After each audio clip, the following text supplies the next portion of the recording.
ఒకవేళ విశాఖపట్నమే అనర్హమైందని మీరు భావించుంటే మొట్టమొదటి క్యాబినెట్ మీరు గవర్నమెంట్లోకి వచ్చిన 14లో ఎందుకు విశాఖపట్నంలో క్యాబినెట్ మీటింగ్ పెట్టావు? మిగతా ప్రాంతాల్లో ఎందుకు పెట్టలేదు?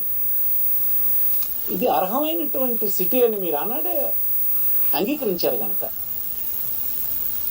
అయినా కూడా నేను అంటున్నాను, విశాఖపట్నంలో అన్ని క్యాపిటల్స్ ఇక్కడ వద్దు, ఎగ్జిక్యూటివ్ క్యాపిటల్ పెడతామన్నారు చాలు. మిగతా కూడా మోసపోయినటువంటి రాయలసీమ ప్రాంతంలో పెట్టండి, ఒక జ్యుడిషియరీ క్యాపిటల్ అక్కడ పెట్టండి, బాగుంటుంది. అమరావతిలో కూడా ఆంధ్రప్రదేశ్లో మధ్యలో ఉన్నటువంటిది లెజిస్లేటివ్ క్యాపిటల్ పెట్టండి, తప్పని కదా. అది అనౌన్స్ చేస్తుంది ప్రభుత్వం. ఏంటి అందులో మోసమే ఉంది చెప్పండి? మీకు ఈ ప్రభుత్వానికి ఉన్న తేడా, మీరు ఏనాడు ఒక్క మాటన అబద్ధం చెప్పలేదు. కానీ క్యాపిటల్ విషయంలో మీరు కంటిన్యూస్గా అబద్ధాలు చెప్పారు రాష్ట్ర ప్రజానీకానికి.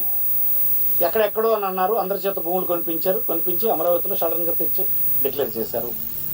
కేంద్ర ప్రభుత్వం సారవంతమైన భూములు వద్దని చెప్పింది, అయినా చేశారు. కేంద్ర ప్రభుత్వం వేసిన శివరామన్ కమిటీ రికమెండేషన్ని తొంగలో తొక్కి తప్పుడు మార్గాల్లో అది పెట్టారు. సింగపూర్ గవర్నమెంట్తో G2G అని చెప్పారు, అది లేదు, కాదు, అదే అబద్ధం. ప్రైవేట్ కంపెనీలకు ఇచ్చే పని 100% సింగపూర్ ప్రైవేట్ కంపెనీలతో మీరు చేసుకున్న లోపాయికారి ఒప్పందాలని అమలు చేయడానికి మీరు ఈ మాయలన్నీ వేశారు.